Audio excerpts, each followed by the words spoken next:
اور کس کی سزائیں قائم رکھنی ہیں، اس لڑائی میں، اس خواہش میں اور اس خواہش کی تکمیل میں پاکستان کی صنعت بند ہو رہی ہے، پاکستان کو ڈبویا جا رہا ہے، مگر وہ خواہشات، وہ لڑائیاں بدستور جاری ہیں۔ آپ یہ دیکھیں کہ جب ہم کہتے تھے کہ اداروں میں بیٹھے لوگ کسی کی سہولت کاری کا کام کر رہے ہیں، جب کہا جاتا تھا 1 سال پہلے سے کہ ایک ادارہ پولیٹیکل ہو گیا تو پاکستان کے اندر آئین قانون کی بالادستی، جمہوریت کے لیے جدوجہد کرنے والے ہر پارٹی کے ورکر نے سکھ کا سانس لیا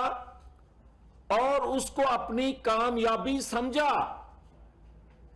کہ ہمارے دکھوں کا، کچھ لوگ شہید ہو گئے ان تحریکوں میں، کچھ زخمی ہو گئے، کسی کو تکلیفیں آئیں، کسی کا مال لٹ گیا، کسی کی جوانی لٹ گئی، مگر لوگوں نے محسوس کر لیا کہ چلے دیر سے ہی صحیح، اقرار تو، اعتراف تو ہوا کہ ہم مداخلت کرتے رہے، ہم آج پولیٹیکل ہو رہے ہیں تو پاکستان ترقی کی جانب بڑھے گا۔ مگر 7-8 ماہ کے اس عرصے میں بھی، حکومت کے اس عرصے میں بھی، میں نہیں کہہ رہا، صوبائی حکومت کے آج کے اتحادی، آج تک کا وزیر اعلیٰ بھلے عدالتی فیصلوں کے نتیجے میں وہ وزیر اعلیٰ ہے، مگر اس نے کہا کہ مجھے جنرل فیض جو ہیں وہ مجھے اور میرے بیٹے کو نیب کے ذریعے گرفتار کروانا چاہتے تھے، اور اس سے اگلے دن عمران خان نے کہا کہ مجھے جنرل باجوہ ڈبل گیم کرتے نظر آ رہے ہیں۔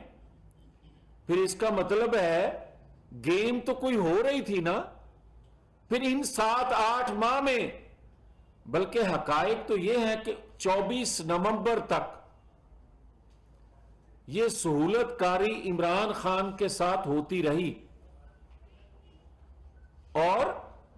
آج اگر بقول جسٹس شوکت صدیقی صاحب کے، اگر ایک ادارہ پولیٹیکل ہے اعلان کر رہا ہے، تو کیا دوسرے 2 ادارے پولیٹیکل ہو گئے؟ اور کیا پاکستان کے اندر یہ سہولت کسی اور شخص کے پاس ہے کہ عدالت میں پیش ہوئے بغیر کسی کو ضمانت نہ صرف مل جائے بلکہ کنفرم ہو جائے؟ یہ سہولت صرف عمران خان کے پاس ہے۔ اور کیا اگر آج جسٹس ثاقب نثار ہو یا جنرل باجوہ، جنرل فیض یا دیگر جو سہولت کاری کا رول ادا کرتے رہے، مجھے بتائیں کہ اعتراف کرنے کے باوجود بھی کہ ہم سے غلطیاں ہوئیں، نواز شریف بے گناہ تھا، ہم نے اس کو سزا دی، تو مجھے کوئی بتائے نا کہ آج اگر اکا دکا ناانصافیوں پر ہونے والی سزاؤں پر اکا دکا فیصلہ آ جائے اس بے گناہ کے حق میں، تو کہا جاتا ہے این آر او مل گیا۔ تو مجھے کوئی بتائے نا کہ 2017 کا ترقی کرتا پاکستان، ہر لحاظ سے، معاشی طور پہ، مہنگائی کے حوالے سے، دفاعی لحاظ سے، خارجی لحاظ سے، ہر طرح سے ترقی کرتا پاکستان کس نے ڈبویا اور کس نے اس حال کو پہنچایا؟ ہمارا موازنہ آج اگر کرنا ہے تو 2017 سے کریں۔ ہمیں ایک ملک کو ڈبو کے معیشت کو برباد کر کے ہمیں جو دیا گیا ہمیں آج سے موازنہ کیا جا رہا ہے 8 ماہ پہلے سے. اور بھائی یہ جو برودی سرنگیں آپ لگا کے گئے تھے 8 ماہ پہلے,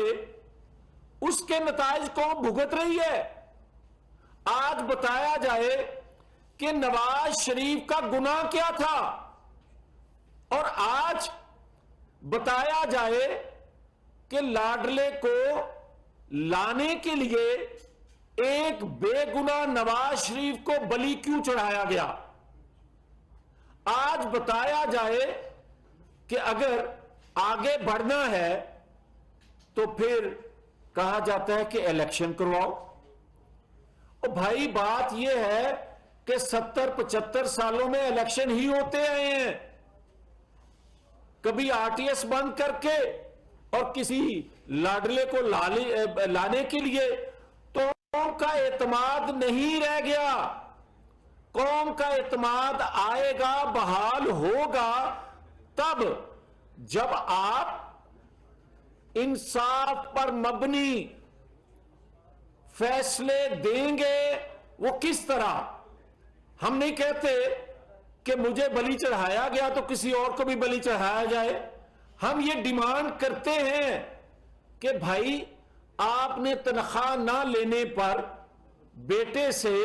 نواز شریف کو سزا دینا تھی, آپ نے ثاقب نثار کے ذریعے دے دی. بھائی ثاقب نثار نے جس کو صادق اور امین قرار دیا, سرٹیفکیٹ دیا, کون ڈیمانڈ کر رہی ہے کہ جو کہتا ہے کہ میں نے صحابہ اکرام کا دور جو ہے وہ پاکستان میں لانا ہے, پاکستان کو مدینے کی ریاست بنانا ہے, تو پاکستان کو بنانا اس نہج تک لے کر جانا جو کہہ رہا ہے اس کو باکردار ہونا چاہیے. وہ باکردار ہوگا تو اس دور کی بات کرے. آج کہا جاتا ہے کوئی آڈیو ویڈیو آئے تو کہتے ہیں کہ جناب یہ اس کا ذاتی فعل ہے. بھائی ذاتی فعل ہوگا تو پھر کردار کی بات اس لیے لوگ کرتے ہیں, جس طرح امام مسجد جو ہوتا ہے اس کو اپنا کردار معاشرے میں دکھانا پڑتا ہے. تو پھر ایک ایسا شخص جس کا کردار, میں نہیں کہہ رہا, دنیا کہہ رہی ہے, اور اس کی کردار کشی کرنے کی کسی کو ضرورت نہیں ہے, اس کا کردار دنیا جانتی ہے پاکستان کے علاوہ بھی. مگر آج اگر وہ ریاست کا دھوکہ دے کسی کو, کہ کوئی کہے کہ اسلامی ٹچ بھی دو, وہ کہے کہ مجھے اسلامی اسمبلیوں سے کھیلنا ہے, مجھے اداروں سے کھیلنا ہے, وہ کھیلتے کھیلتے لوگوں کے مذہبی جذبات سے بھی کھیل جائے تو کوئی بات نہ کرے. ہاں بات کرتے ہیں. اگر تو یہ آڈیو حکومت وقت نے ریلیز کی ہے تو وہ مجرم ہے, اور اگر حکومت وقت نے ریلیز نہیں کی بلکہ اس کی اپنی آڈیو ویڈیو بھی آتی ہے تو اس کو شک ہے کہ یہ فیک آڈیو ہے, تو یہ مطالبہ حکومت وقت سے کرے یا اداروں سے کرے کہ اس کا فرانزک کراؤ. میں کہتا ہوں کہ اگر یہ فیک ہوئی, اس کا آڈٹ کروانے کے بعد, فرانزک کرانے کے بعد, اور یہ اگر ثابت ہو جائے کہ حکومت وقت جو ہے اس میں زیر زبر کی بھی حصے دار ہے تو جوید لطیف اس کیبنٹ کا حصہ نہیں رہے گا. مگر آپ کیا کرتے ہو؟ آپ لوگوں کے مذہبی جذبات سے کھیلتے ہو, اخلاقیات کا بیڑا غرق کر دیا. اور ایک بات کہوں آج, اور یہ بات میں کسی کیبنٹ کا حصہ ہونے, رکن اسمبلی ہونے کے ناطے نہیں, میں ایک پاکستانی ہونے کے ناطے یہ بات کہہ رہا ہوں کہ اگر پاکستانی قوم کا اعتماد بحال کرنا ہے, اگر ڈبونے والے پاکستان کو ڈبونے والوں کو